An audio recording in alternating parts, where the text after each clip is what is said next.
حدیث پاک سنیں گے آپ کی طبیعت بڑی ٹھنڈی ہوگی۔ میرے نبی پاک صلی اللہ تعالیٰ علیہ وسلم نے ارشاد فرماتے ہیں کہ جو بندہ سوال سے بچنا چاہے گا، ارادہ کرے گا اللہ میں نے کسی سے نہیں مانگنا، فرمایا جو سوال سے بچنا چاہے گا رب اسے سوال سے بچا لے گا، اور جو لوگوں سے بے نیاز ہونا چاہے گا کہے گا یا اللہ مجھے دنیا داروں کا محتاج نہ بناؤ، اپنی بارگاہ سے عطا فرما۔ جو لوگوں سے بے نیاز ہونا چاہے گا اللہ لوگوں سے بے نیاز کر دے گا، اور فرمایا جو صبر کا ارادہ کرے گا اللہ اسے صبر کی توفیق بھی عطا فرما دے گا۔ ارادہ تو کرے، پروگرام تو بنائے، توفیق تو اللہ دے گا۔ جو صبر کا ارادہ کرے گا اللہ صبر کی توفیق بھی عطا کر دے گا۔ اور حضور صلی اللہ تعالی علیہ وسلم فرمانے لگے یاد رکھو کسی بندے کو جو بہترین تحفہ دیا گیا ہے نا، اگر کسی کو کوئی بہترین عطیہ ملا ہے تو پھر اللہ تعالیٰ نے اسے صبر عطا فرمایا ہے۔ یہ بہترین تحفہ ہے، اس سے زندگی سنور جاتی ہے، اس سے انسان باوقار اور مطمئن ہو جاتا ہے، اس سے اس کے شب و روز آسانی سے بیتتے ہیں، وہ دنیا کی پک ڈنڈیوں سے آسانی سے گزر کے اللہ کی بارگاہ عالی مرتبت میں سرخرو ہو کر حاضر ہو جاتا ہے۔ لیکن اگر بے حوصلہ ہو، صبر نہ ہو، پھر نقصان روز بروز بڑھتا ہے۔ اور پھر میرے رسول پاک صلی اللہ تعالی علیہ وسلم ارشاد فرماتے ہیں کہ اصل بات یہ ہے کہ اللہ تعالیٰ نہ کسی بندے کا درجہ بلند کرنے کا ارادہ فرماتا ہے، لیکن اس کے اعمال اس طرح کے نہیں ہوتے کہ اس کا درجہ بلند کیا جائے۔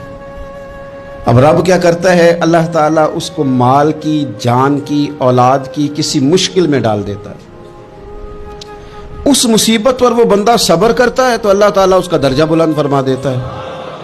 اعمال اس قابل نہیں تھے کہ درجات بلند ہوں، وہ اعمال کی بنیاد پر نہیں کر سکتا تھا تو اللہ نے کسی مشکل میں ڈال کے نا اپنے فضل سے درجہ بلند کر دیا۔ اب جو راہ طریقت کا مسافر تھا، جو سلوک کی منازل طے کر رہا تھا، جو اللہ رسول کے قریب جانے چاہ رہا تھا، اس کے لیے کتنی آسانی ہو گئی کہ مجاہدہ تو زیادہ نہ کر سکا، کثرت سے نفلی صوم و صلات کا بندوبست تو نہ کر سکا، تھوڑا سا صبر کیا، رب نے اپنا اور اپنے محبوب کا قرب عطا فرما دیا۔ تو یہ تو آپ صبر کرنے کے لیے جب نکلے ہیں تو آپ نے تو رب رسول کو پا لیا ہے۔ یہ صبر تو وہ والا سفر ہے جس کی جو منزل ہے وہ اللہ رسول کا قرب ہے۔ تو ہم لوگ تھوڑی تھوڑی باتوں میں حوصلہ ہار جاتے ہیں، صبر چھوڑ جاتے ہیں، پریشانی بڑھ جاتی ہے، پتہ نہیں ایسے محسوس ہوتا ہے کہ جیسے یہی بندہ دنیا کا سب سے دکھی بندہ ہے۔ تو ایک تو یہ کہ ذاتی اشیاء سے صبر کرے، ایک یہ کہ پھر دشمن کا جب مقابلہ ہو، آمن نصبرو و صابرو، آپ کا جب مقابلہ سامنے کسی کے ساتھ ہو تو پھر تیر، تلواریں، اسلحہ، بندوقیں یہ نہیں زیادہ لڑتی، میدانوں میں حوصلے لڑتے ہیں، میدانوں میں صبر لڑتا ہے، میدانوں کے اندر توانائیاں لڑتی ہیں۔ میدان کربلا کے اندر کوئی مقابلہ نہیں تھا تیر کا تیر کے ساتھ، تلوار کا تلوار کے ساتھ کوئی مقابلہ نہیں تھا۔ میدان کربلا کے اندر ظلم کا صبر سے مقابلہ تھا۔